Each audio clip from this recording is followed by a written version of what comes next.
ওরা আমায় কেন এমনভাবে মারলো মা? মা, আমি তো যেমন কাজে যাই সেরকমই কাজে গেছিলাম, কিন্তু আমি জানতাম না যে আজকেই হবে আমার শেষ দিন। আমি তো আমার জুনিয়রদের সাথে কত গল্প করতে করতে তোমার হাতে বানানো টিফিনটা খাচ্ছিলাম। তখনও যদি একবার বুঝতে পারতাম। রাত অনেকটা হয়ে যায়। আমি 36 ঘন্টা ডিউটির পর সেমিনার হলে একা। তখন ওরা আমার সাথে, ছি! জানো মা, আমার খুব কষ্ট হচ্ছিল। অনেকবার আমি ওদের বারণ করেছিলাম, চিৎকার করছিলাম, বাঁচাও বাঁচাও, কে আছো, আমাকে বাঁচাও। কিন্তু কেউ আমার চিৎকার, আমার আর্তনাদ শুনতে পায়নি, জানো তো মা। আর ওরা আরও পশুর থেকেও বিচ্ছিরি ব্যবহার করতে লাগলো, খেলতে লাগলো আমাকে নিয়ে।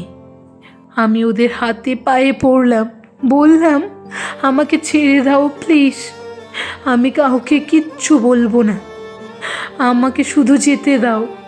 কিন্তু ওরা আমাকে তোমার কাছে শেষবারের মতো যেতে দিল না তোমার কোলে মাথা রেখে শেষবারের মতো ঘুমাতে, দিল না শেষবারের মতো তোমার হাসি মুখটা দেখতে। ওরা আমার গলাটা চেপে ধরল নিজেদের সর্বশক্তি দিয়ে। জানো মা, আমি অনেক চেষ্টা করি বাঁচার, কিন্তু হয়তো আজ ভগবানও চাননি আমি বেঁচে থাকি। ওই পশুদের শক্তির কাছে আমি হেরে যাই, আমার গলার হাড় ভেঙে যায়। ওরা আমাকে ওভাবেই ওখানে ফেলে রেখে চলে যায় বিবস্ত্র অবস্থায়। সকালে সবাই আসে, কিন্তু এ কি, আমি কারোর সাথে কথা বলতে পারছি না। তোমাকে দেখতে পাচ্ছি, কিন্তু তোমায় ছুঁতে পারছি না।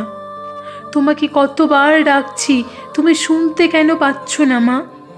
ও মা, মাগো, একবার দেখো, এই তো আমি। তুমি কাঁদছো কেন?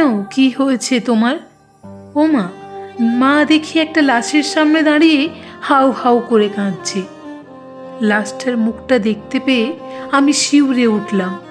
এ কি, এটা যে আমারই নিথর দেহ। আমি কি তবে মারা গেছি? আমিও কাঁদতে শুরু করলাম। সবাই আমার মৃত্যুতে শোকাহত। সারা দুনিয়া আমার মৃত্যুর ঘটনা জেনে গেছে, সবাই বিদ্রোহ করছে, কিন্তু আমি আমার নিথর দেহের দিকে তাকিয়ে রইলাম। আমার শেষটা তো ভালো হতে পারতো মা। দেখো না মা, ওরা আমার দেহের মুখের কি বিচ্ছিরি অবস্থা করেছে। আমার আওয়াজ এখন কেউ শুনতে পাচ্ছে না। আমি এতগুলো লোকের সামনে চিৎকার করছি, কিন্তু একটা কেউ আমার এই চিৎকার শুনতে পাচ্ছে না, কেউ না।